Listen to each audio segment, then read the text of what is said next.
आप सुन रहे हैं जगत गुरु तत्वदर्शी संत रामपाल जी महाराज द्वारा लिखित पुस्तक ज्ञान गंगा का पेज नंबर 44। पतिव्रता पद से गिरने की सजा पाई।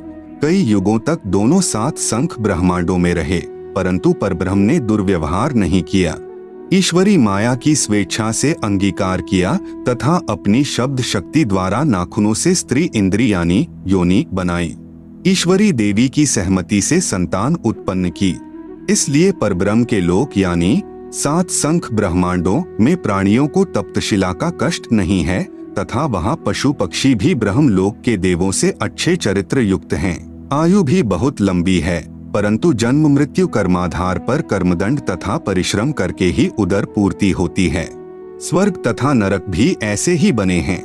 परब्रह्म यानी अक्षर पुरुष को सात संख ब्रह्मांड उसके इच्छा रूपी भक्ति ध्यान अर्थात सहज समाधि विधि से की उसकी कमाई के प्रतिफल में प्रदान किए तथा सत्यलोक से भिन्न स्थान पर गोलाकार परिधि में बंद करके सात संख ब्रह्मांडों सहित अक्षर ब्रह्म व ईश्वरी माया को निष्कासित कर दिया। पूर्ण ब्रह्म यानी सत्पुरुष असंख्य ब्रह्मांडों जो सत्यलोक आदि में हैं तथा ब्रह्म के 21 ब्रह्मांडों तथा परब्रह्म के सात संख ब्रह्मांडों का भी प्रभु यानी मालिक है, अर्थात परमेश्वर कबीरदेव कुल का मालिक है। श्री ब्रह्मा जी, श्री विष्णु जी तथा श्री शिव जी आदि के चार चार भुजाएं तथा 16 कलाएं हैं तथा प्रकृति देवी यानी दुर्गा की 8 भुजाएं हैं तथा 64 कलाएं हैं। ब्रह्म यानी क्षर पुरुष की 1000 भुजाएं हैं तथा 1000 कलाएं हैं तथा 21 ब्रह्मांडों का प्रभु है। परब्रह्म यानी अक्षर पुरुष की 10,000 भुजाएं हैं तथा 10,000 कला हैं तथा 7 संख ब्रह्मांडों का प्रभु है। पूर्ण ब्रह्म यानी परम अक्षर पुरुष अर्थात सत्पुरुष की असंख्य भुजाएं तथा असंख्य कलाएं हैं तथा ब्रह्म के 21 ब्रह्मांड व परब्रह्म के 7 संख ब्रह्मांडों सहित असंख्य ब्रह्मांडों का प्रभु है। प्रत्येक प्रभु अपनी सर्व भुजाओं को समेटकर केवल 2 भुजाएं भी रख सकते हैं तथा जब चाहे सर्व भुजाओं को भी प्रकट कर सकते हैं। पूर्ण परमात्मा परब्रह्म के प्रत्येक ब्रह्मांड में भी अलग स्थान बनाकर अन्य रूप में गुप्त रहता है। यूं समझो जैसे एक घूमने वाला कैमरा बाहर लगा देते हैं तथा अंदर टीवी यानी टेलीविजन रख देते हैं। टीवी पर बाहर का सर्व दृश्य नजर आता है तथा दूसरा टीवी बाहर रखकर अंदर का कैमरा स्थायी करके रख दिया जाए। उसमें केवल अंदर बैठे प्रबंधक का चित्र दिखाई देता है, जिससे सर्व कर्मचारी सावधान रहते हैं। इसी प्रकार पूर्ण परमात्मा अपने सतलोक में बैठकर सर्व को नियंत्रित किए हुए हैं तथा प्रत्येक ब्रह्मांड में भी सतगुरु कबीरदेव विद्यमान रहते हैं, जैसे सूर्य दूर होते हुए भी अपना प्रभाव अन्य लोकों में बनाए हुए है। आप सुन रहे हैं जगत गुरु तत्वदर्शी संत रामपाल जी महाराज द्वारा लिखित पुस्तक ज्ञान गंगा का पेज नंबर 45। पवित्र अथर्ववेद में सृष्टि रचना का प्रमाण। अथर्ववेद कांड नंबर 4 अनुवाक नंबर 1 मंत्र नंबर 1। ब्रह्म जज्ञानम प्रथमं पुरस्ताद विसीमतः सुरुचोवेन आवह स बुधन्या उपमा अस्य विष्ठाः सतश्च योनिम सतश्च विवः। ब्रह्म जज्ञानम प्रथमं पुरस्तात् विसीमतः सुरुचः वेन आवह स बुधन्याः उपमा अस्य विष्ठाः सतः च योनिम असतः च विवः। अनुवाद। प्रथमम यानी प्राचीन अर्थात सनातन, ब्रह्म यानी परमात्मा ने, ज यानी प्रकट होकर, ज्ञानम यानी अपनी सूझबूझ से, पुरस्तात् यानी शिखर में अर्थात सतलोक आदि को, सुरुचः यानी स्वेच्छा से बड़े चाव से स्वप्रकाशित, विसीमतः यानी सीमा रहित अर्थात विशाल सीमा वाले भिन्न लोकों को रचा। उस वेनः यानी जुलाहे ने ताने अर्थात कपड़े की तरह बुनकर, आवह यानी सुरक्षित किया, च यानी तथा, सह यानी वह पूर्ण ब्रह्म ही सर्व रचना करता है, अस्य यानी इसलिए उसी, बुधन्याः यानी मूल मालिक ने, योनिम यानी मूलस्थान सत्यलोक की रचना की है, अस्य यानी इसके, उपमा यानी सदृश अर्थात मिलते जुलते, सतह यानी अक्षर पुरुष अर्थात परब्रह्म के लोक कुछ स्थायी, च यानी तथा, असतः यानी क्षर पुरुष के अस्थायी लोक आदि, विवह यानी आवास स्थान भिन्न, विष्ठाः यानी स्थापित किए। भावार्थ। पवित्र वेदों को बोलने वाला ब्रह्म यानी काल कह रहा है कि सनातन परमेश्वर ने स्वयं अनामय यानी अनामी लोक से सत्यलोक में प्रकट होकर अपनी सूझबूझ से कपड़े की तरह रचना करके ऊपर के सतलोक आदि को सीमा रहित स्वप्रकाशित अजर अमर अर्थात अविनाशी ठहराए तथा नीचे के परब्रह्म के साथ संख ब्रह्मांड तथा ब्रह्म के 21 ब्रह्मांड व इनमें छोटी से छोटी रचना भी उसी परमात्मा ने अस्थायी की है। प्रार्थना। पाठक जन चित्र में ऊपर के लोकों की सीमाएं देखेंगे तो मन में शंका उत्पन्न होगी कि वेदों में लिखा है सीमाएं नहीं है, इसलिए चित्र ठीक नहीं है। सीमा रहित लोक एक ही हो सकता है, अन्य होगा तो सीमा अवश्य होगी। इसलिए यहाँ स्पष्ट करता हूँ कि परमात्मा की लीला अद्भुत है। वह अनामी लोक के अतिरिक्त अन्य लोकों का विस्तार अधिक व कम करता रहता है, इसलिए इनका व्यास यानी परिधि सीमित नहीं है। अथर्ववेद कांड नंबर 4 अनुवाक नंबर 1 मंत्र नंबर 2। यम पितया राष्ट्रयत्वग्रे प्रथमाय जनुषे भुवनेष्ठा है तस्मा एतम सुरुचम हवार्मह्यम धर्मम श्रीणान्तु प्रथमाय धास्यवे। यम पितया राष्ट्री एतु अग्रे प्रथमाय जनुषे भुवनेष्ठाः तस्मा एतम सुरुचम हवार्मह्यम धर्मम श्रीणान्तु प्रथमाय धास्यवे। अनुवाद। यम यानी इसी, पितृया यानी जगत पिता परमेश्वर ने, एतु यानी इस, अग्रे यानी सर्वोत्तम, प्रथमाय यानी सर्व से पहली माया परानंदनी, राष्ट्री यानी राजेश्वरी शक्ति अर्थात पराशक्ति जिसके गुण को आकर्षण शक्ति भी कहते हैं, को जनुषे यानी उत्पन्न करके, भुवनेष्ठाः यानी लोक स्थापना की, तस्मा यानी उसी परमेश्वर ने, सुरुचम यानी बड़े चाव के साथ स्वेच्छा से, एतम यानी इस, प्रथमाय यानी प्रथम उत्पत्ति की शक्ति अर्थात पराशक्ति के द्वारा, हवार्मह्यम यानी एक दूसरे के वियोग को रोकने अर्थात आकर्षण शक्ति के, श्रीणान्तु यानी गुरुत्व आकर्षण को परमात्मा ने आदेश दिया सदा रहो उस कभी समाप्त न होने वाले, धर्मम यानी स्वभाव से, धास्यवे यानी धारण करके ताने अर्थात कपड़े की तरह बुनकर रोके हुए हैं। आप सुन रहे हैं जगत गुरु तत्वदर्शी संत रामपाल जी महाराज द्वारा लिखित पुस्तक ज्ञान गंगा का पेज नंबर 46। भावार्थ। जगत पिता परमेश्वर ने अपनी शब्द शक्ति से राष्ट्रीय अर्थात सबसे पहली माया राजेश्वरी उत्पन्न की तथा उसी पराशक्ति के द्वारा एक दूसरे को आकर्षण शक्ति से रोकने वाले कभी न समाप्त होने वाले गुण से उपरोक्त सर्व ब्रह्मांडों को स्थापित किया है। अथर्ववेद कांड नंबर 4 अनुवाक नंबर 1 मंत्र नंबर 3। प्रयोजगे विद्वानस्य बंधुर्विश्वा देवानाम जनिमा विवक्ति ब्रह्म ब्रह्मण उज्जभार मध्यान्निचरुच्चैः स्वधा अभिप्रतस्थ। प्रयोजगे विद्वानस्य बंधुः विश्वा देवानाम जनिमा विवक्ति ब्रह्म ब्रह्मण उज्जभार मध्यान्निचैः उच्चैः स्वधा अभिप्रतस्थ।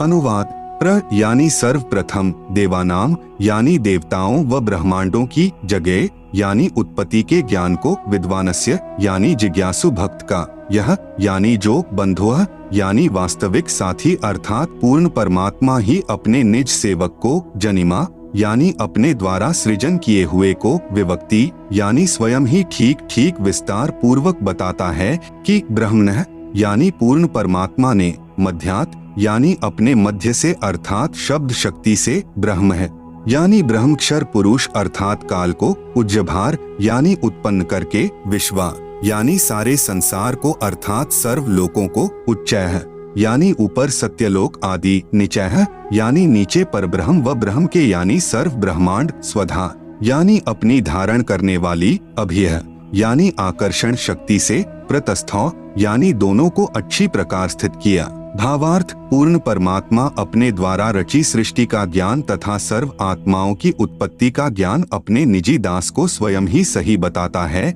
कि पूर्ण परमात्मा ने अपने मध्य अर्थात अपने शरीर से अपनी शब्द शक्ति के द्वारा ब्रह्म यानी शर पुरुष काल की उत्पत्ति की तथा सर्व ब्रह्मांडों को ऊपर सतलोक, अलखलोक, अगमलोक, अनामी लोक आदि तथा नीचे परब्रह्म के साथ संख ब्रह्मांड तथा ब्रह्म के 21 ब्रह्मांडों को अपनी धारण करने वाली आकर्षण शक्ति से ठहराया हुआ है। जैसे पूर्ण परमात्मा कबीर परमेश्वर यानी कबीरदेव ने अपने निजी सेवक अर्थात सखा श्री धर्मदास जी, आदरणीय गरीबदास जी आदि को अपने द्वारा रची सृष्टि का ज्ञान स्वयं ही बताया। उपरोक्त वेद मंत्र भी यही समर्थन कर रहा है। अथर्ववेद कांड नंबर 4 अनुवाक नंबर 1 मंत्र नंबर 4। स हि दिवः स पृथिव्या ऋतस्था मही क्षेमं रोदसी अकस्भायत महान मही अस्कभायत विजातः धाम सदम पार्थिवम च रजय। स हि दिवः स पृथिव्या ऋतस्था मही क्षेमं रोदसी अकस्भायत महान मही अस्कभायत विजातः धाम सदम पार्थिवम च रजय। अनुवाद: सह यानी उसी सर्वशक्तिमान परमात्मा ने, ही यानी निःसंदेह, दिवः यानी ऊपर के चारों दिव्य लोक जैसे सत्यलोक, अलख लोक, अगम लोक तथा अनामी अर्थात अकह लोक अर्थात दिव्य गुणों युक्त लोकों को, ऋतस्था यानी सत्य स्थिर अर्थात अजर अमर रूप से स्थिर किए, स यानी उन्हीं के समान, पृथिव्या यानी नीचे के पृथ्वी वाले सर्व लोकों जैसे परब्रह्म के साथ शंख तथा ब्रह्म काल के 21 ब्रह्मांड। आप सुन रहे हैं जगत गुरु तत्वदर्शी संत रामपाल जी महाराज द्वारा लिखित पुस्तक ज्ञान गंगा का पेज नंबर 47। मही यानी पृथ्वी तत्व से, क्षेमम यानी सुरक्षा के साथ, अस्कभायत यानी ठहराया, रोदसी यानी आकाश तत्व तथा पृथ्वी तत्व दोनों से ऊपर नीचे के ब्रह्मांडों को जैसे आकाश एक सूक्ष्म तत्व है।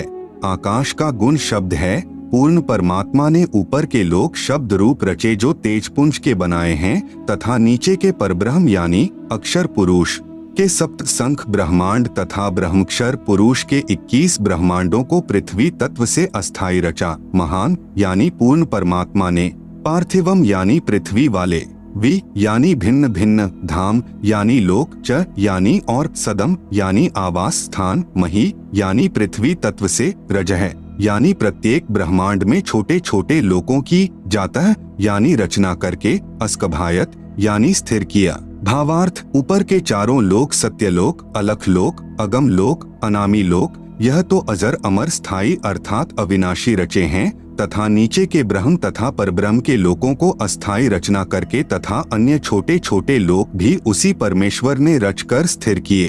अथर्ववेद कांड नंबर 4 अनुवाक नंबर 1 मंत्र 5। स बुधन्यादाष्ट्र जनुषो अभ्यग्रम बृहस्पतिर्देवता तस्य सम्राट आहर्य शुक्रम ज्योतिषो जनिष्ठात् द्युमन्तो वि वसन्तु विप्राह।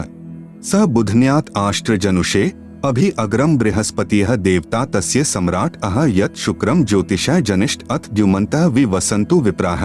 अनुवाद: सह यानी उसी, बुधन्यात यानी मूल मालिक से, अभि अग्रम यानी सर्वप्रथम स्थान पर, आष्ट्र यानी अष्टंगी माया दुर्गा अर्थात प्रकृति देवी, जनुषेह यानी उत्पन्न हुई क्योंकि नीचे के परब्रह्म व ब्रह्म के लोकों का प्रथम स्थान सतलोक है, यह तीसरा धाम भी कहलाता है। तस्य यानी इस दुर्गा का भी मालिक यही, सम्राट यानी राजाधिराज, बृहस्पतिः यानी सबसे बड़ा पति व जगत गुरु देवता यानी परमेश्वर है, यत यानी जिससे, अह यानी सबका वियोग हुआ, अथ यानी इसके बाद, ज्योतिषः यानी ज्योति रूप निरंजन अर्थात काल के, शुक्रम यानी वीर्य अर्थात बीज शक्ति से, जनिष्ठ यानी दुर्गा के उदर से उत्पन्न होकर, विप्राह यानी भक्त आत्माएं, वि यानी अलग से, धूमन्तः यानी मनुष्य लोक तथा स्वर्ग लोक में ज्योति निरंजन के आदेश से दुर्गा ने कहा, वसंतु यानी निवास करो अर्थात वे निवास करने लगी। भावार्थ: पूर्ण परमात्मा ने ऊपर के चारों लोकों में से जो नीचे से सबसे प्रथम अर्थात सत्यलोक में आष्ट्रा अर्थात अष्टंगी यानी प्रकृति देवी दुर्गा की उत्पत्ति की। यही राजाधिराज जगत गुरु पूर्ण परमेश्वर यानी सत्पुरुष है जिससे सबका वियोग हुआ है। फिर सर्व प्राणी ज्योति निरंजन यानी काल के, वीर्य यानी बीज से दुर्गा यानी आष्ट्रा के गर्भ द्वारा उत्पन्न होकर स्वर्ग लोक व पृथ्वी लोक पर निवास करने लगे। अथर्ववेद कांड नंबर 4 अनुवाक नंबर 1 मंत्र 6। नूनम तदस्य काव्यो हिनोति महोदेवस्य पूर्व्यस्य धाम एष जगे बहुभ्यः साक्मित्था पूर्वे अर्धे विशिते ससन्नु। नूनम तत् अस्य काव्यः महादेवस्य पूर्व्यस्य धाम हिनोति पूर्वे विशिते एष जगे बहुभ्यः साकम इत्था अर्धे ससन्नु। आप सुन रहे हैं जगत गुरु तत्वदर्शी संत रामपाल जी महाराज द्वारा लिखित पुस्तक ज्ञान गंगा का पेज नंबर 48। अनुवाद: नूनम यानी निसंदेह, तत् यानी वह पूर्ण परमेश्वर अर्थात तत् ब्रह्म ही, अस्य यानी इस, काव्यः यानी भक्त आत्मा जो पूर्ण परमेश्वर की भक्ति विधिवत करता है को वापिस, महा यानी सर्वशक्तिमान, देवस्य यानी परमेश्वर के, पूर्व्यस्य यानी पहले के, धाम यानी लोक में अर्थात सत्यलोक में, हिनोति यानी भेजता है। पूर्वे यानी पहले वाले, विशिते यानी विशेष चाहे हुए, एश यानी इस परमेश्वर को, व जगह यानी सृष्टि उत्पत्ति के ज्ञान को जानकर, बहुभ्यः यानी बहुत आनंद, साकम यानी के साथ, अर्धे यानी आधा, ससन यानी सोता हुआ, इत्था यानी विधिवत इस प्रकार, नु यानी सच्ची आत्मा से स्तुति करता है। भावार्थ, वही पूर्ण परमेश्वर सत्य साधना करने वाले साधक को उसी पहले वाले स्थान यानी सत्यलोक में ले जाता है जहाँ से बिछुड़ कर आए थे। वहाँ उस वास्तविक सुखदायी प्रभु को प्राप्त करके खुशी से आत्म विभोर होकर मस्ती से स्तुति करता है कि हे परमात्मा, असंख्य जन्मों के भूले भटकों को वास्तविक ठिकाना मिल गया। इसी का प्रमाण पवित्र ऋग्वेद मंडल 10 सूक्त 90 मंत्र 16 में भी है। आदरणीय गरीबदास जी को इसी प्रकार पूर्ण परमात्मा कबीरदेव यानी कबीर परमेश्वर स्वयं सत्य भक्ति प्रदान करके सत्यलोक लेकर गए थे। तब अपनी अमृतवाणी में आदरणीय गरीबदास जी महाराज ने आंखों देखकर कहा, गरीब अजब नगर में ले गए हमको सतगुरु आन, झिल के बिंब अगाध गति, सुते चादर तान। अथर्ववेद कांड नंबर 4 अनुवाक नंबर 1 मंत्र 7। योऽथर्वाणं पितरं देवबन्धुं बृहस्पतिं नमसाव च गच्छात् त्वं विश्वेशां जनिता यथा स कविर्देवो न दभायत स्वधावान्। यह अथर्वाणं पितरं देवबन्धुं बृहस्पतिं नमसा अव च गच्छात् त्वं विश्वेशां जनिता यथा स कविर्देवः न दभायत स्वधावान्। अनुवाद, यह यानी जो, अथर्वाणम यानी अचल अर्थात अविनाशी, पितरम यानी जगत पिता, देव बंधुम यानी भक्तों का वास्तविक साथी अर्थात आत्मा का आधार, बृहस्पतिम यानी जगत गुरु, च यानी तथा, नमसा यानी विनम्र पुजारी अर्थात विधिवत साधक को, अव यानी सुरक्षा के साथ, गच्छात यानी सतलोक गए हुओं को अर्थात जिनका पूर्ण मोक्ष हो गया, वे सत्यलोक में जा चुके हैं, उनको सतलोक ले जाने वाला, विश्वेशाम यानी सर्व ब्रह्मांडों की, जनिता यानी रचना करने वाला जगदम्बा अर्थात माता वाले गुणों से भी युक्त, न दभायत यानी काल की तरह धोखा न देने वाले, स्वधावान यानी स्वभाव अर्थात गुणों वाला, यथा यानी ज्यों का त्यों अर्थात वैसा ही, सह यानी वह, त्वम यानी आप, कबीरदेवः कबीरदेवः यानी कबीरदेव है अर्थात भाषा भिन्न इसे कबीर परमेश्वर भी कहते हैं। भावार्थ, इस मंत्र में यह भी स्पष्ट कर दिया कि उस परमेश्वर का नाम कबीरदेव अर्थात कबीर परमेश्वर है जिसने सर्व रचना की है। जो परमेश्वर अचल अर्थात वास्तव में अविनाशी, गीता अध्याय 15 श्लोक 16-17 में भी प्रमाण है। जगत गुरु आत्माधार जो पूर्ण मुक्त होकर सत्यलोक गए हैं, उनको सतलोक ले जाने वाला, सर्व ब्रह्मांडों का रचनहार, काल यानी ब्रह्म की तरह धोखा न देने वाला, ज्यों का त्यों वह स्वयं कबीरदेव अर्थात कबीर प्रभु है। आप सुन रहे हैं जगत गुरु तत्वदर्शी संत रामपाल जी महाराज द्वारा लिखित पुस्तक ज्ञान गंगा का पेज नंबर 49। यही परमेश्वर सर्व ब्रह्मांडों व प्राणियों को अपनी शब्द शक्ति से उत्पन्न करने के कारण जनिता यानी माता भी कहलाता है, तथा पितरम यानी पिता तथा बंधु यानी भाई भी वास्तव में यही है, तथा देव यानी परमेश्वर भी यही है। इसलिए इसी कबीरदेव यानी कबीर परमेश्वर की स्तुति किया करते हैं। त्वमेव माता च पिता त्वमेव, त्वमेव बंधु च सखा त्वमेव, त्वमेव विद्या च द्रविणम त्वमेव, त्वमेव सर्वम मम देव देव। इसी परमेश्वर की महिमा का पवित्र ऋग्वेद मंडल नंबर 1 सूक्त नंबर 24 में विस्तृत विवरण है। पवित्र ऋग्वेद में सृष्टि रचना का प्रमाण, ऋग्वेद मंडल 10 सूक्त 90 मंत्र 1, सहस्र शीर्षा पुरुषः सहस्राक्षः सहस्रपात् स भूमिन विश्वतोम वरित्वात्यतिष्ठत् दशांगुलम। सहस्र शीर्षा पुरुषः सहस्राक्षः सहस्रपात् स भूमिन विश्वतः वृत्वा अत्यातिष्ठत् दशंगुलम। अनुवाद, पुरुषः यानी विराट रूप काल भगवान अर्थात क्षर पुरुष, सहस्र शीर्षा यानी 1000 सिरों वाला, सहस्राक्षः यानी 1000 आँखों वाला, सहस्रपात यानी 1000 पैरों वाला है, स यानी वह काल, भूमिन यानी पृथ्वी वाले 21 ब्रह्मांडों को, विश्वतः यानी सब ओर से, दशंगुलम यानी 10 अंगुलियों से अर्थात पूर्ण रूप से काबू किए हुए, वृत्वा यानी गोलाकार घेरे में घेर कर, अत्यातिष्ठत यानी इससे बढ़कर अर्थात अपने काल लोक में सबसे न्यारा भी 21वें ब्रह्मांड में ठहरा है अर्थात रहता है। भावार्थ, इस मंत्र में विराट यानी काल ब्रह्म का वर्णन है। गीता अध्याय 10-11 में भी इसी काल ब्रह्म का ऐसा ही वर्णन है। अध्याय 11 मंत्र नंबर 46 में अर्जुन ने कहा है कि हे सहस्राबाहु अर्थात 1000 भुजा वाले, आप अपने चतुर्भुज रूप में दर्शन दीजिए, जिसके हजारों हाथ पैर, हजारों आंखें कान आदि हैं। वह विराट रूप काल यानी क्षर प्रभु अपने अधीन सर्व प्राणियों को पूर्ण काबू करके अर्थात 20 ब्रह्मांडों को गोलाकार परिधि में रोककर स्वयं इनसे ऊपर यानी अलग 21वें ब्रह्मांड में बैठा है। ऋग्वेद मंडल 10 सूक्त 90 मंत्र 2। पुरुष एवेदम सर्वम यद्भूतम यच्च भाव्यम उतामृतत्वस्येशानो यदन्नेनातिरोहति। पुरुष एव इदम सर्वम यत् भूतम यत् च भाव्यम उत अमृतत्वस्य ईशानः यत् अन्नेन अतिरोहति। अनुवाद एव यानी इसी प्रकार कुछ सही तौर पर पुरुष यानी भगवान है, वह अक्षर पुरुष अर्थात परब्रह्म है। च यानी और इदम यानी यह, यत यानी जो, भूतम यानी उत्पन्न हुआ है, यत यानी जो, भाव्यम यानी भविष्य में होगा, सर्वम यानी सब, यत यानी प्रयत्न से अर्थात मेहनत द्वारा, अन्नेन यानी अन्न से। जगत गुरु तत्वदर्शी संत रामपाल जी महाराज द्वारा लिखित पुस्तक ज्ञान गंगा का पेज नंबर 50 पर ऊपर जड़ नीचे शाखा वाला उल्टा लटका हुआ संसार रूपी वृक्ष का चित्र दिया गया है, जिसे आप पुस्तक में देख सकते हैं। आप सुन रहे हैं जगत गुरु तत्वदर्शी संत रामपाल जी महाराज द्वारा लिखित पुस्तक ज्ञान गंगा का पेज नंबर 51।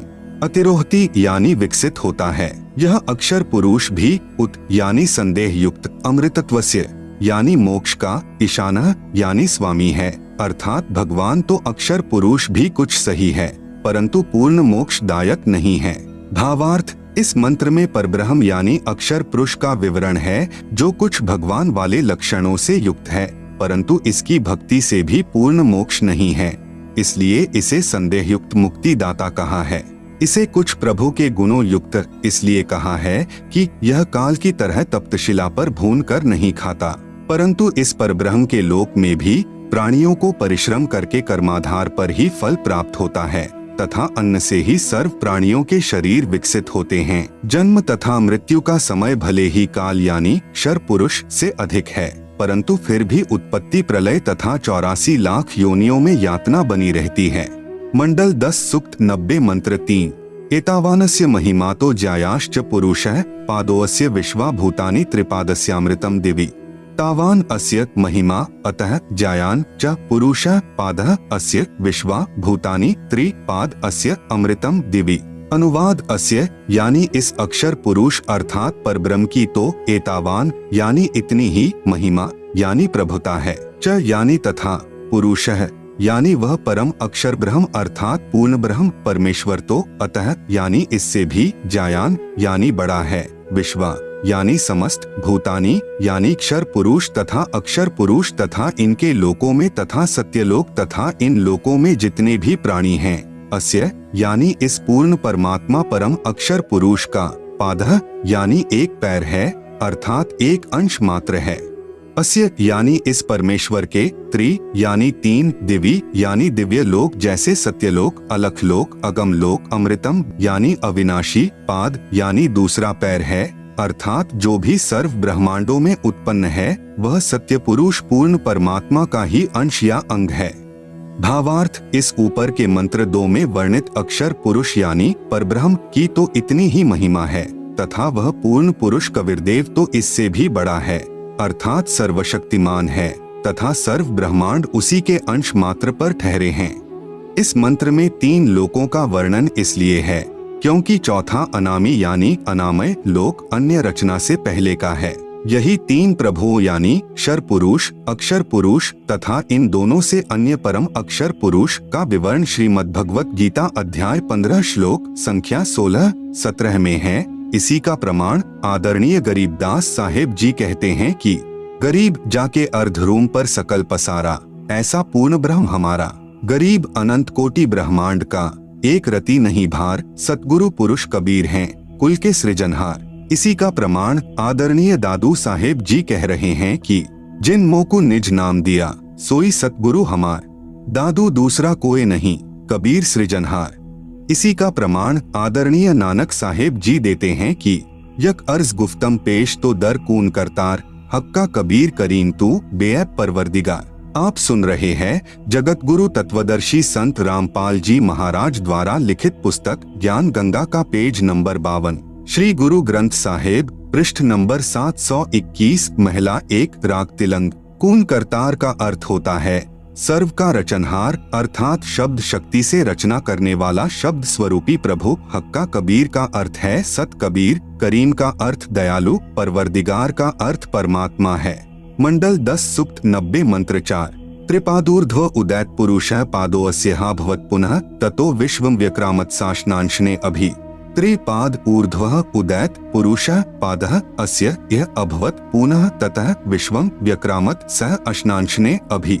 अनुवाद पुरुषः यानी यह परम अक्षर ब्रह्म अर्थात अविनाशी परमात्मा, ऊर्ध्वः यानी ऊपर, त्रि यानी 3 लोक जैसे सत्यलोक, अलख लोक, अगम लोक रूप, पाद यानी पैर अर्थात ऊपर के हिस्से में, उदैत यानी प्रकट होता है अर्थात विराजमान है, अस्य यानी इसी परमेश्वर पूर्ण ब्रह्म का, पादः यानी एक पैर अर्थात एक हिस्सा जगत रूप, पुनर् यानी फिर, इह यानी यहाँ, अभवत यानी प्रकट होता है, ततः यानी इसलिए, सह यानी वह अविनाशी पूर्ण परमात्मा, अशनांशने यानी खाने वाले काल अर्थात क्षर पुरुष व न खाने वाले, परब्रह्म अर्थात अक्षर पुरुष के भी, अभि यानी ऊपर, विश्वम यानी सर्वत्र, व्यक्रामत यानी व्याप्त है अर्थात उसकी प्रभुता सर्व ब्रह्मांडों व सर्व प्रभुओं पर है।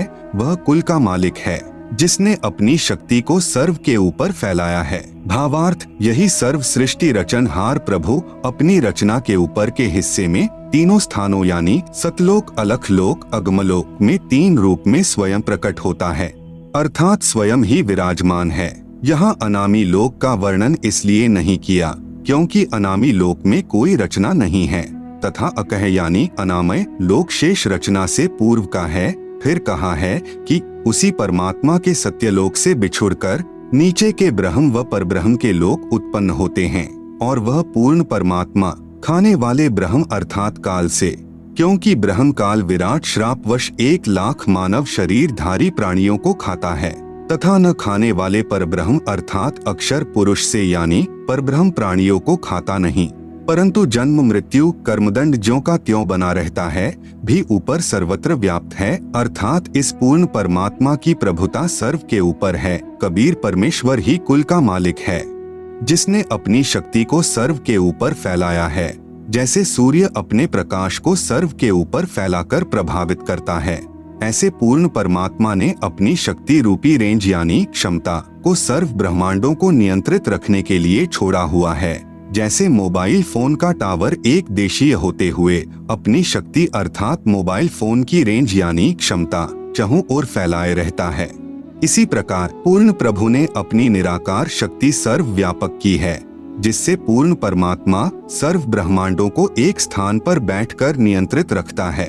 आप सुन रहे हैं जगत गुरु तत्वदर्शी संत रामपाल जी महाराज द्वारा लिखित पुस्तक ज्ञान गंगा का पेज नंबर 53। इसी का प्रमाण आदरणीय गरीबदास जी महाराज दे रहे हैं। अमृतवाणी राग कल्याण। 3 चरण चिंतामणि साहेब, शेष बदन पर छाए, माता पिता कुल न बंधु न किन्हे जननी जाए। मंडल 10 सूक्त 90 मंत्र 5। तस्माद् विराजायत विराजो अधि पुरुषः, सजातो अत्यरिच्यत पश्चात भूमिमथो पुरः। तस्मात् विराट अजायत विराजः अधि पुरुषः, स जातः अत्यरिच्यत पश्चात भूमिम अथः पुरः। अनुवाद तस्मात् यानी उसके पश्चात उस परमेश्वर सत्य पुरुष की शब्द शक्ति से, विराट यानी विराट अर्थात ब्रह्म जिसे क्षर पुरुष व काल भी कहते हैं, अजायत यानी उत्पन्न हुआ है, पश्चात यानी इसके बाद, विराजः यानी विराट पुरुष अर्थात काल भगवान से, अधि यानी बड़े, पुरुषः यानी परमेश्वर ने, भूमिम यानी पृथ्वी वाले लोक, काल ब्रह्म तथा परब्रह्म के लोक को, अत्यरिच्यत यानी अच्छी तरह रचा, अथः यानी फिर, पुरः यानी अन्य छोटे छोटे लोक, स यानी उस पूर्ण परमेश्वर ने ही, जातः यानी उत्पन्न किया अर्थात स्थापित किया। भावार्थ उपरोक्त मंत्र 4 में वर्णित तीनों लोकों अग्मलोक, अलख लोक तथा सतलोक की रचना के पश्चात पूर्ण परमात्मा ने ज्योति निरंजन ब्रह्म की उत्पत्ति की अर्थात उसी सर्वशक्तिमान परमात्मा पूर्ण ब्रह्म कबीरदेव यानी कबीर प्रभु से ही विराट अर्थात ब्रह्म यानी काल की उत्पत्ति हुई। यही प्रमाण गीता अध्याय 3 मंत्र 15 में है कि अक्षर पुरुष अर्थात अविनाशी प्रभु से ब्रह्म उत्पन्न हुआ। यही प्रमाण अथर्व वेद कांड 4 अनुवाक 1 सूक्त 3 में है कि पूर्ण ब्रह्म से ब्रह्म की उत्पत्ति हुई। उसी पूर्ण ब्रह्म ने भूमिम यानी भूमि आदि छोटे बड़े सर्व लोकों की रचना की। वह पूर्ण ब्रह्म इस विराट भगवान अर्थात ब्रह्म से भी बड़ा है, अर्थात इसका भी मालिक है। मंडल 10 सूक्त 90 मंत्र 15। सप्तास्यासन परिध्यस्त्रः सप्त समिधः कृता देवा यद्यज्ञं तन्वाना अबध्नन् पुरुषं पशुम्। सप्त अस्य आसन परिधयः त्रिसप्त समिधः कृता देवा यत् यज्ञं तन्वानाः अबध्नन् पुरुषं पशुम्। अनुवाद: सप्त यानी 7 संख ब्रह्मांड तो परब्रह्म के तथा त्रिसप्त यानी 21 ब्रह्मांड काल ब्रह्म के, समिधः यानी कर्मदंड दुख रूपी आग से दुखी, कृता यानी करने वाले, परिधयः यानी गोलाकार घेरा रूप सीमा में, आसन यानी विद्यमान हैं, यत यानी जो, पुरुषम यानी पूर्ण परमात्मा की, यज्ञम यानी विधिवत धार्मिक कर्म अर्थात पूजा करता है, पशुम यानी बलि के पशु रूपी काल के जाल में कर्म बंधन में बंधे, देवा यानी भक्तात्माओं को, तनवाना है यानी काल के द्वारा रचे अर्थात फैलाए पाप कर्म बंधन जाल से, अबधनन यानी बंधन रहित करता है अर्थात बंदी छुड़ाने वाला, बंदी छोड़ है। आप सुन रहे हैं जगत गुरु तत्वदर्शी संत रामपाल जी महाराज द्वारा लिखित पुस्तक ज्ञान गंगा का पेज नंबर 54। भावार्थ: 7 संख ब्रह्मांड पर ब्रह्म के तथा 21 ब्रह्मांड ब्रह्म के हैं, जिनमें गोलाकार सीमा में बंद पाप कर्मों की आग में जल रहे प्राणियों को वास्तविक पूजा विधि बताकर सही उपासना करवाता है, जिस कारण से बलि दिए जाने वाले पशु की तरह जन्म मृत्यु के काल यानी ब्रह्म के खाने के लिए तप्तशिला के कष्ट से पीड़ित भक्तात्माओं को काल के कर्म बंधन के फैलाए जाल को तोड़कर बंधन रहित करता है, अर्थात बंधन छुड़वाने वाला बंदी छोड़ है। इसी का प्रमाण पवित्र यजुर्वेद अध्याय 5 मंत्र 32 में है कि कविरंघारिसी, कविर यानी कबीर परमेश्वर, अंग यानी पाप का, अरि यानी शत्रु, असी यानी है अर्थात पाप विनाशक कबीर है, बंभारिसी बंभारी यानी बंधन का शत्रु अर्थात बंदी छोड़ कबीर परमेश्वर, असी यानी है। मंडल 10 सूक्त 90 मंत्र 16। यज्ञेन यज्ञमयजंत देवास्तानि धर्माणि प्रथमान्यासन तेह नाकम महिमानः सचंत यत्र पूर्वे साध्याः सन्ति देवाः। यज्ञेन अयज्ञम अयजंत देवाः तानि धर्माणि प्रथमानि आसन ते ह नाकम महिमान सचंत यत्र पूर्वे साध्याः सन्ति देवाः। अनुवाद: जो देवाः यानी निर्विकार देव स्वरूप भक्तात्माएं, अयज्ञम यानी अधूरी गलत धार्मिक पूजा के स्थान पर, यज्ञेन यानी सत्य भक्ति धार्मिक कर्म के आधार पर, अयजंत यानी पूजा करते हैं, तानी यानी वे, धर्माणी यानी धार्मिक शक्ति संपन्न, प्रथमानी यानी मुख्य अर्थात उत्तम, आसन यानी हैं, तेह यानी वे ही वास्तव में, महिमानः यानी महान भक्ति शक्ति युक्त होकर, साध्याः यानी सफल भक्त जन, नाकम यानी पूर्ण सुखदायक परमेश्वर को, सचंत यानी भक्ति निमित्त कारण अर्थात सतभक्ति की कमाई से प्राप्त होते हैं, वे वहां चले जाते हैं, यत्र यानी जहां पर, पूर्वे यानी पहले वाली सृष्टि के, देवाः यानी पाप रहित देव स्वरूप भक्त आत्माएं, संति यानी रहती हैं। भावार्थ: जो निर्विकार यानी जिन्होंने मांस, शराब, तंबाकू सेवन करना त्याग दिया है तथा अन्य बुराइयों से रहित है, वे देव स्वरूप भक्त आत्माएं शास्त्र विधि रहित पूजा को त्याग कर शास्त्रानुकूल साधना करते हैं, वे भक्ति की कमाई से धनी होकर काल के ऋण से मुक्त होकर अपनी सत्य भक्ति की कमाई के कारण उस सर्व सुखदायी परमात्मा को प्राप्त करते हैं, अर्थात सत्यलोक में चले जाते हैं, जहां पर सर्वप्रथम रची सृष्टि के देव स्वरूप अर्थात पाप रहित हंस आत्माएं रहती हैं। जैसे कुछ आत्माएं तो काल यानी ब्रह्म के जाल में फंस कर यहाँ आ गई, कुछ परब्रह्म के साथ 7 संख ब्रह्मांडों में आ गई, फिर भी असंख्य आत्माएं जिनका विश्वास पूर्ण परमात्मा में अटल रहा, जो पतिव्रता पद से नहीं गिरी, वे वहीं रह गई। इसलिए यहाँ वही वर्णन पवित्र वेदों ने भी सत्य बताया है। यही प्रमाण गीता अध्याय 8 के श्लोक संख्या 8 से 10 में वर्णन है कि जो साधक पूर्ण परमात्मा की सत्साधना शास्त्र विधि अनुसार करता है, वह भक्ति की कमाई के बल से उस पूर्ण परमात्मा को प्राप्त होता है। अर्थात उसके पास चला जाता है। इससे सिद्ध हुआ कि 3 प्रभु हैं, ब्रह्म, परब्रह्म, पूर्ण ब्रह्म। इन्हीं को नंबर 1 ब्रह्म ईश क्षर पुरुष, नंबर 2 परब्रह्म अक्षर पुरुष अक्षर ब्रह्म ईश्वर तथा नंबर 3 पूर्ण ब्रह्म परम अक्षर ब्रह्म परमेश्वर सत्पुरुष आदि पर्यायवाची शब्दों से जाना जाता है। आप सुन रहे हैं जगत गुरु तत्वदर्शी संत रामपाल जी महाराज द्वारा लिखित पुस्तक ज्ञान गंगा का पेज नंबर 55।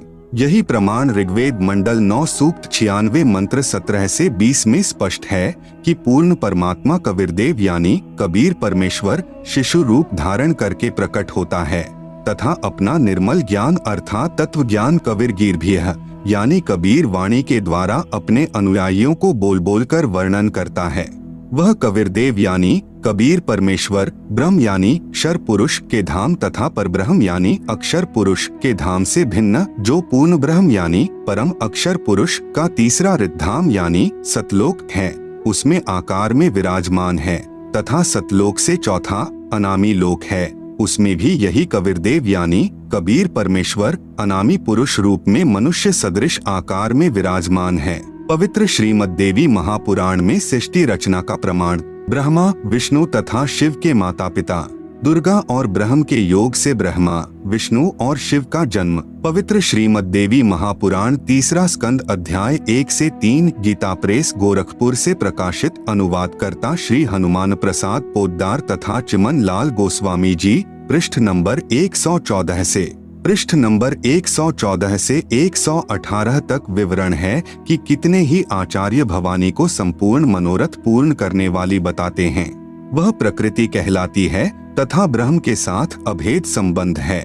जैसे पत्नी को अर्धांगिनी भी कहते हैं अर्थात दुर्गा ब्रह्म यानी काल की पत्नी है। एक ब्रह्मांड की सृष्टि रचना के विषय में राजा श्री परीक्षित के पूछने पर श्री व्यास जी ने बताया कि मैंने श्री नारद जी से पूछा था कि हे देवर्षे इस ब्रह्मांड की रचना कैसे हुई। मेरे इस प्रश्न के उत्तर में श्री नारद जी ने कहा कि मैंने अपने पिता श्री ब्रह्मा जी से पूछा था कि हे पिताश्री इस ब्रह्मांड की रचना आपने की या श्री विष्णु जी इसके रचयिता हैं या शिव जी ने रचा है, सच सच बताने की कृपा करें।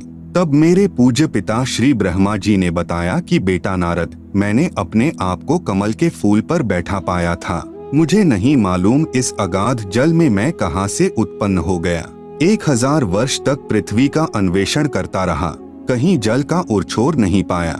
फिर आकाशवाणी हुई कि तप करो। 1000 वर्ष तक तप किया, फिर से सृष्टि करने की आकाशवाणी हुई। इतने में मधु और कैटभ नाम के 2 राक्षस आए। उनके भय से मैं कमल का डंठल पकड़कर नीचे उतरा। वहां भगवान विष्णु जी शेष शैया पर अचेत पड़े थे।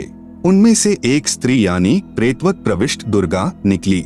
वह आकाश में आभूषण पहने दिखाई देने लगी। तब भगवान विष्णु होश में आए। अब मैं तथा विष्णु जी 2 थे। इतने में भगवान शंकर भी आ गए।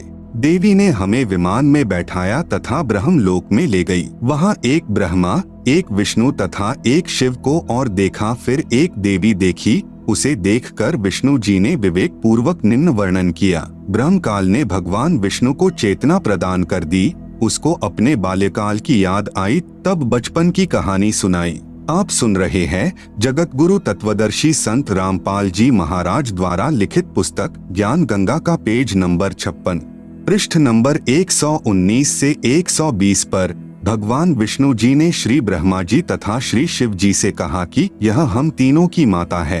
यही जगत जननी प्रकृति देवी है। मैंने इस देवी को तब देखा था जब मैं छोटा सा बालक था। यह मुझे पालने में झुला रही थी। 3 स्कंद पृष्ठ नंबर 123 पर श्री विष्णु जी ने श्री दुर्गा जी की स्तुति करते हुए कहा, तुम शुद्ध स्वरूपा हो। यह सारा संसार तुम्ही से उद्भासित हो रहा है। मैं यानी विष्णु ब्रह्मा और शंकर हम सभी तुम्हारी कृपा से ही विद्यमान हैं। हमारा आविर्भाव यानी जन्म और तिरोभाव यानी मृत्यु हुआ करता है। अर्थात हम तीनों देव नाशवान हैं। केवल तुम ही नित्य यानी अविनाशी हो, जगत जननी हो, प्रकृति देवी हो। भगवान शंकर बोले, देवी यदि महाभाग विष्णु तुम ही से प्रकट यानी उत्पन्न हुए हैं तो उनके बाद उत्पन्न होने वाले ब्रह्मा भी तुम्हारे ही बालक हुए। फिर मैं तमोगुणी लीला करने वाला शंकर क्या तुम्हारी संतान नहीं हुआ, अर्थात मुझे भी उत्पन्न करने वाली तुम ही हो।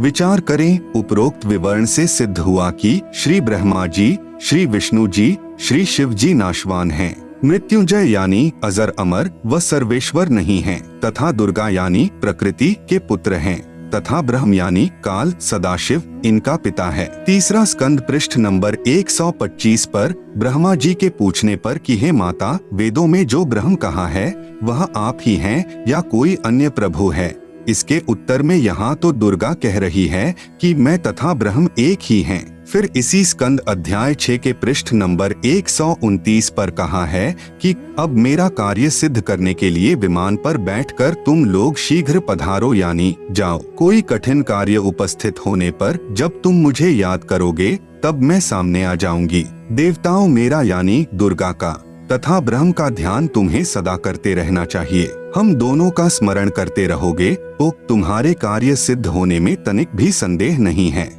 उपरोक्त व्याख्या से स्वसिद्ध है कि दुर्गा यानी प्रकृति तथा ब्रह्म यानी काल ही तीनों देवताओं के माता पिता हैं, तथा ब्रह्मा, विष्णु व शिव जी नाशवान हैं, व पूर्ण शक्ति युक्त नहीं हैं।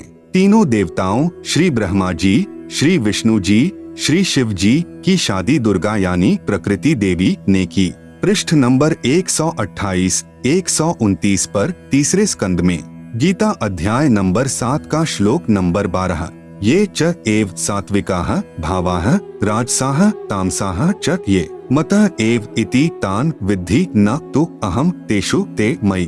अनुवाद, च यानी और एव यानी भी, ये यानी जो सात्विकाः यानी सत्वगुण विष्णु जी से स्थिति भावाः यानी भाव हैं, और ये यानी जो राजसाः यानी रजोगुण ब्रह्मा जी से उत्पत्ति, च यानी तथा तामसाः यानी तमोगुण शिव से सहार हैं, तान यानी उन सबको तू मतः एव यानी मेरे द्वारा सुनियोजित नियमानुसार ही होने वाले हैं, इति यानी ऐसा, विद्धि यानी जान, तु यानी परंतु वास्तव में, तेषु यानी उनमें, अहम यानी मैं और ते यानी वे, मई यानी मुझ में, न यानी नहीं है।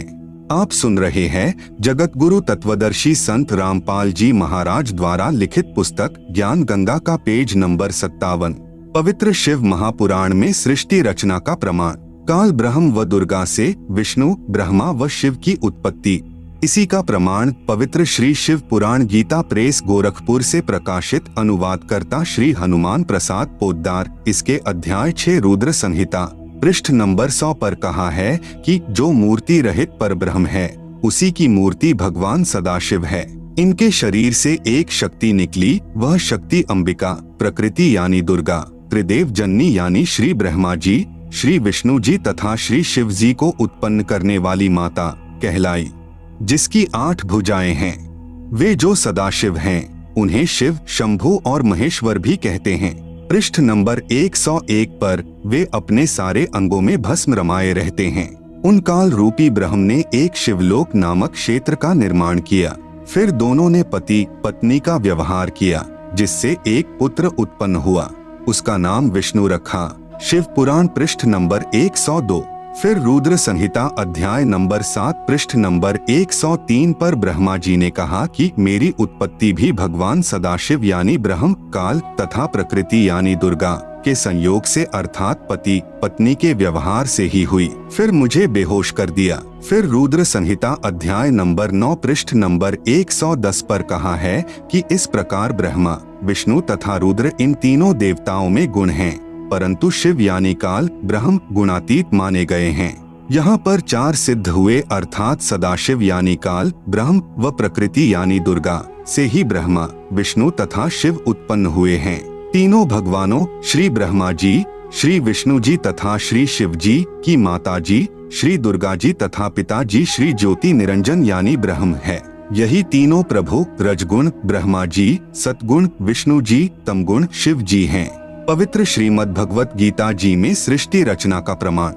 इसी का प्रमाण पवित्र गीता जी अध्याय 14 श्लोक 3 से 5 तक है। ब्रह्म यानी काल कह रहा है कि प्रकृति यानी दुर्गा तो मेरी पत्नी है, मैं ब्रह्म यानी काल इसका पति हूँ। हम दोनों के संयोग से सर्व प्राणियों सहित तीनों गुणों यानी रजगुण ब्रह्मा जी, सतगुण विष्णु जी, तमगुण शिव जी की उत्पत्ति हुई है। मैं यानी ब्रह्म सर्व प्राणियों का पिता हूँ तथा प्रकृति यानी दुर्गा इनकी माता है। मैं इसके उदर में बीज स्थापना करता हूँ जिससे सर्व प्राणियों की उत्पत्ति होती है। प्रकृति यानी दुर्गा से उत्पन्न तीनों गुण यानी रजगुण ब्रह्मा, सतगुण विष्णु तथा तमगुण शिव जीव को कर्म आधार से शरीर में बांधते हैं। यही प्रमाण अध्याय 15 श्लोक 1 से 4 तथा 16, 17 में भी है। गीता अध्याय नंबर 15 का श्लोक नंबर 1, ऊर्ध्वमूलम अधः शाखम अश्वत्थम प्राहुः अव्ययम छंदांसी यस्य पर्णानि यह तम वेद सह वेदवित्। अनुवाद ऊर्ध्वमूलम यानी ऊपर को पूर्ण परमात्मा आदि पुरुष परमेश्वर रूपी जड़ वाला, अधः शाखम यानी नीचे को तीनों गुण अर्थात रजगुण ब्रह्मा, सतगुण विष्णु व तमगुण शिव रूपी शाखा वाला, अव्ययम यानी अविनाशी, अश्वत्थम यानी विस्तारित पीपल का वृक्ष है, यस्य यानी जिसके, छंदांसी यानी जैसे वेद में छंद है ऐसे संसार रूपी वृक्ष के भी विभाग छोटे छोटे हिस्से टहनियां व पर्णानी यानी पत्ते, प्राहुः यानी कहे हैं, तम यानी उस संसार रूप वृक्ष को, यह यानी जो, वेद यानी इसे विस्तार से जानता है, सह यानी वह, वेदवित यानी पूर्ण ज्ञानी अर्थात तत्वदर्शी है।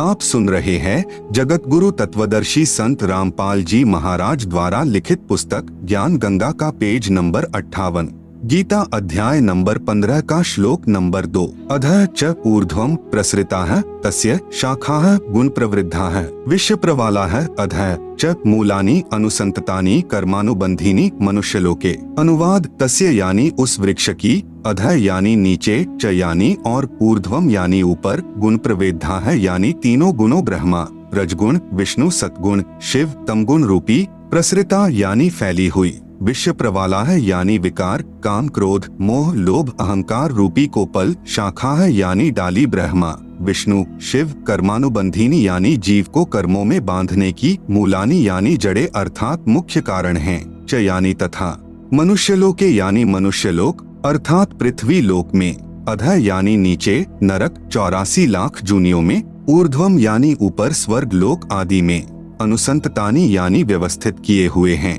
गीता अध्याय नंबर 15 का श्लोक नंबर 3, न रूपम अस्य इह तथा उपलभ्यते न अंतः न च आदिह न च संप्रतिष्ठा अश्वत्थम एनम सुविरूढ़ मूलम असंशस्त्रेण दृढ़ेन छित्वा। अनुवाद अस्य यानी इस रचना का, न यानी नहीं, आदिह यानी शुरुआत, च यानी तथा, न यानी नहीं, अंतः यानी अंत है, न यानी नहीं, तथा यानी वैसा, रूपम यानी स्वरूप, उपलभ्यते यानी पाया जाता है, च यानी तथा, ये यानी यहाँ विचार काल में अर्थात मेरे द्वारा दिया जा रहा गीता ज्ञान में पूर्ण जानकारी मुझे भी न यानी नहीं है, संप्रतिष्ठा यानी क्योंकि सर्व ब्रह्मांडों की रचना की अच्छी तरह स्थिति का मुझे भी ज्ञान नहीं है, एनम यानी इस, सुविरूढ़ मूलम यानी अच्छी तरह स्थायी स्थिति वाला, अश्वत्थम यानी मजबूत स्वरूप वाले संसार रूपी वृक्ष के ज्ञान को, असंशस्त्रेण यानी पूर्ण ज्ञान रूपी, दृढ़ेन यानी दृढ़ सूक्ष्म वेद अर्थात तत्व ज्ञान के द्वारा जानकर, छित्वा यानी काटकर अर्थात निरंजन की भक्ति को क्षणिक अर्थात क्षण भंगुर जानकर ब्रह्मा विष्णु शिव ब्रह्म तथा परब्रह्म से भी आगे पूर्ण ब्रह्म की तलाश करनी चाहिए। गीता अध्याय नंबर 15 का श्लोक नंबर 4, ततः पदम तत् परिमार्गितव्यम यस्मिन् गताः न निवर्तन्ति भूयः तम एक च आद्यम पुरुषम प्रपद्ये यतः प्रवृत्तियः प्रसृता पुराणी। अनुवाद जब तत्वदर्शी संत मिल जाए, ततः यानी इसके पश्चात, तत् यानी उस परमात्मा के, पदम यानी पद स्थान अर्थात सतलोक को, परिमार्गितव्यम यानी भली भांति खोजना चाहिए, यस्मिन यानी जिसमें, गताः यानी गए हुए साधक, भूयः यानी फिर, न निवर्तन्ति यानी लौटकर संसार में नहीं आते, च यानी और, यतः यानी जिस परमात्मा परम अक्षर ब्रह्म से, पुराणी यानी आदि, प्रवृत्तिः यानी रचना सृष्टि, प्रसृता यानी उत्पन्न हुई है, तम यानी अज्ञात, आधम यानी आदि यम अर्थात मैं काल निरंजन, पुरुषम यानी पूर्ण परमात्मा की, एव यानी ही, प्रपद्ये यानी मैं शरण में हूँ तथा उसी की पूजा करता हूँ। आप सुन रहे हैं जगत गुरु तत्वदर्शी संत रामपाल जी महाराज द्वारा लिखित पुस्तक ज्ञान गंगा का पेज नंबर 59। गीता अध्याय नंबर 15 का श्लोक नंबर 16। द्वौ इमौ पुरुषौ लोके क्षरः च अक्षरः एव च क्षरः सर्वाणि भूतानि कूटस्थः अक्षरः उच्यते। अनुवाद: लोके यानी इस संसार में, द्वौ यानी दो प्रकार के, क्षरः यानी नाशवान, च यानी और, अक्षरः यानी अविनाशी, पुरुषौ यानी भगवान हैं, एव यानी इसी प्रकार, इमौ यानी इन दोनों प्रभुओं के लोकों में, सर्वाणि यानी संपूर्ण, भूतानि यानी प्राणियों के शरीर तो, क्षरः यानी नाशवान, च यानी और, कूटस्थः यानी जीवात्मा, अक्षरः यानी अविनाशी, उच्यते यानी कहा जाता है। गीता अध्याय नंबर 15 का श्लोक नंबर 17। उत्तमः पुरुषः तु अन्यः परमात्मा इति उदाहृतः। यह लोकत्रयम् आविश्य बिभर्ति अव्ययः ईश्वरः। अनुवाद: उत्तमः यानी उत्तम, पुरुषः यानी प्रभु, तु यानी तो, अन्य यानी उपरोक्त दोनों प्रभु, क्षर पुरुष तथा अक्षर पुरुष से भी अन्य ही है। इति यानी यह वास्तव में, परमात्मा यानी परमात्मा, उदाहृतः यानी कहा गया है, यह यानी जो, लोकत्रयम यानी तीनों लोकों में, आविश्य यानी प्रवेश करके, बिभर्ति यानी सबका धारण पोषण करता है, एवं अव्ययः यानी अविनाशी, ईश्वरः यानी ईश्वर, प्रभुओं में श्रेष्ठ अर्थात समर्थ प्रभु है। भावार्थ: गीता ज्ञान दाता प्रभु ने केवल इतना ही बताया है कि यह संसार उल्टे लटके वृक्ष तुल्य जानो। ऊपर जड़े यानी मूल तो पूर्ण परमात्मा है, नीचे टहनियां आदि अन्य हिस्से जानो। इस संसार रूपी वृक्ष के प्रत्येक भाग का भिन्न भिन्न विवरण जो संत जानता है वह तत्वदर्शी संत है, जिसके विषय में गीता अध्याय 4 श्लोक नंबर 34 में कहा है। गीता अध्याय 15 श्लोक नंबर 2-3 में केवल इतना ही बताया है कि 3 गुण रूपी शाखा हैं। यहाँ विचार काल में अर्थात गीता में आपको मैं यानी गीता ज्ञान दाता पूर्ण जानकारी नहीं दे सकता, क्योंकि मुझे इस संसार की रचना के आदि व अंत का ज्ञान नहीं है। उसके लिए गीता अध्याय 4 श्लोक नंबर 34 में कहा है कि किसी तत्वदर्शी संत से उस पूर्ण परमात्मा का ज्ञान जानो। इस गीता अध्याय 15 श्लोक 1 में उस तत्वदर्शी संत की पहचान बताई है कि वह संसार रूपी वृक्ष के प्रत्येक भाग का ज्ञान कराएगा, उसी से पूछो। गीता अध्याय 15 के श्लोक 4 में कहा है कि उस तत्वदर्शी संत के मिल जाने के पश्चात उस परमपद परमेश्वर की खोज करनी चाहिए, अर्थात उस तत्वदर्शी संत के बताए अनुसार साधना करनी चाहिए, जिससे पूर्ण मोक्ष यानी अनादि मोक्ष प्राप्त होता है। गीता अध्याय 15 श्लोक 16-17 में स्पष्ट किया है कि 3 प्रभु हैं, एक क्षर पुरुष यानी ब्रह्म, दूसरा अक्षर पुरुष यानी परब्रह्म, तीसरा परम अक्षर पुरुष यानी पूर्ण ब्रह्म। क्षर पुरुष तथा अक्षर पुरुष वास्तव में अविनाशी नहीं है, वह अविनाशी परमात्मा तो इन दोनों से अन्य ही है। वही तीनों लोकों में प्रवेश करके सर्व का धारण पोषण करता है। उपरोक्त श्रीमद् भगवत गीता अध्याय 15 श्लोक 1 से 4 तथा 16-17 में यह प्रमाणित हुआ कि उल्टे लटके हुए संसार रूपी वृक्ष की मूल अर्थात जड़ तो परम अक्षर ब्रह्म अर्थात पूर्ण ब्रह्म है, जिससे पूर्ण वृक्ष का पालन होता है, तथा वृक्ष का जो हिस्सा पृथ्वी के तुरंत बाहर जमीन के साथ दिखाई देता है वह तना होता है, उसे अक्षर पुरुष अर्थात परब्रह्म जानो। आप सुन रहे हैं जगत गुरु तत्वदर्शी संत रामपाल जी महाराज द्वारा लिखित पुस्तक ज्ञान गंगा का पेज नंबर 60। उस तने से ऊपर चलकर अन्य मोटी डार निकलती है, उनमें से एक डार को ब्रह्म अर्थात क्षर पुरुष जानो तथा उसी डार से अन्य 3 शाखाएं निकलती हैं, उन्हें ब्रह्मा, विष्णु तथा शिव जानो तथा शाखाओं से आगे पत्ते रूप में सांसारिक प्राणी जानो। उपरोक्त गीता अध्याय 15 श्लोक 16-17 में स्पष्ट है कि क्षर पुरुष यानी ब्रह्म तथा अक्षर पुरुष यानी परब्रह्म तथा इन दोनों के लोकों में जितने प्राणी हैं उनके स्थूल शरीर तो नाशवान हैं तथा जीवात्मा अविनाशी है, अर्थात उपरोक्त दोनों प्रभु व इनके अंतर्गत सर्व प्राणी नाशवान हैं। भले ही अक्षर पुरुष यानी परब्रह्म को अविनाशी कहा है, परंतु वास्तव में अविनाशी परमात्मा तो इन दोनों से अन्य है। वह तीनों लोकों में प्रवेश करके सबका पालन पोषण करता है। उपरोक्त विवरण में 3 प्रभुओं का भिन्न भिन्न विवरण दिया है। पवित्र बाइबल तथा पवित्र कुरान शरीफ में सृष्टि रचना का प्रमाण, इसी का प्रमाण पवित्र बाइबल में तथा पवित्र कुरान शरीफ में भी है। कुरान शरीफ में पवित्र बाइबल का भी ज्ञान है। इसलिए इन दोनों पवित्र सद्ग्रंथों ने मिलजुल कर प्रमाणित किया है कि कौन तथा कैसा है सृष्टि रचनहार तथा उसका वास्तविक नाम क्या है। पवित्र बाइबल उत्पत्ति ग्रंथ पृष्ठ नंबर 2 पर चैप्टर 1 वर्सेस 20, चैप्टर 2 वर्सेस 5 पर 6वां दिन प्राणी और मनुष्य अन्य प्राणियों की रचना करके 26 फिर परमेश्वर ने कहा, हम मनुष्य को अपने स्वरूप के अनुसार अपनी समानता में बनाएं, जो सर्व प्राणियों को काबू रखेगा। 27 तब परमेश्वर ने मनुष्य को अपने स्वरूप के अनुसार उत्पन्न किया, अपने ही स्वरूप के अनुसार परमेश्वर ने उसको उत्पन्न किया, नर और नारी करके मनुष्यों की सृष्टि की।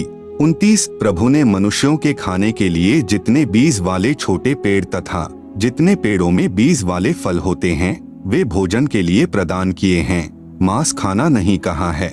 7वां दिन विश्राम का दिन, परमेश्वर ने 6 दिन में सर्व सृष्टि की उत्पत्ति की तथा 7वें दिन विश्राम किया। पवित्र बाइबल ने सिद्ध कर दिया कि परमात्मा मानव सदृश शरीर में है, जिसने 6 दिन में सर्व सृष्टि की रचना की तथा फिर विश्राम किया। पवित्र कुरान शरीफ सूरत फुरकानी 25 आयत नंबर 52, 58, 59, आयत 52 फला तुतियल काफिरन व जहिदहुम बिही जिहादन कबीरा यानी कबीरन। इसका भावार्थ है कि हजरत मोहम्मद जी का खुदा यानी प्रभु कह रहा है कि हे पैगंबर, आप काफिरों यानी जो एक प्रभु की भक्ति त्याग कर अन्य देवी देवताओं तथा मूर्ति आदि की पूजा करते हैं का कहा मत मानना, क्योंकि वे लोग कबीर को पूर्ण परमात्मा नहीं मानते। आप मेरे द्वारा दिए इस कुरान के ज्ञान के आधार पर अटल रहना कि कबीर ही पूर्ण प्रभु है तथा कबीर अल्लाह के लिए संघर्ष करना यानी लड़ना नहीं, अर्थात अडिग रहना। आप सुन रहे हैं जगत गुरु तत्वदर्शी संत रामपाल जी महाराज द्वारा लिखित पुस्तक ज्ञान गंगा का पेज नंबर 61 आयत 58 व तवक्कल अलल हरूल्लजीला यमूतु व सब्बे बिहमदिही व कफा बिही बिजुनूबी इबादिही खबीरा यानी कबीरा। भावार्थ है कि हजरत मोहम्मद जी जिसे अपना प्रभु मानते हैं वह अल्लाह यानी प्रभु किसी और पूर्ण प्रभु की तरफ संकेत कर रहा है कि यह पैगंबर उस कबीर परमात्मा पर विश्वास रख जो तुझे जिंदा महात्मा के रूप में आकर मिला था। वह कभी मरने वाला नहीं है, अर्थात वास्तव में अविनाशी है। तारीफ के साथ उसकी पाकी यानी पवित्र महिमा का गुणगान किए जा। वह कबीर अल्लाह यानी कबीरदेव पूजा के योग्य है तथा अपने उपासकों के सर्व पापों को विनाश करने वाला है। आयत 59 अलजी खलक समावाती वलर्ज वमा बैनहुमा फी सित्तती अयामिन सुम्मस्तवा अल्लर्शी अर्रहमानु फसल बिही खबीरन यानी कबीरन।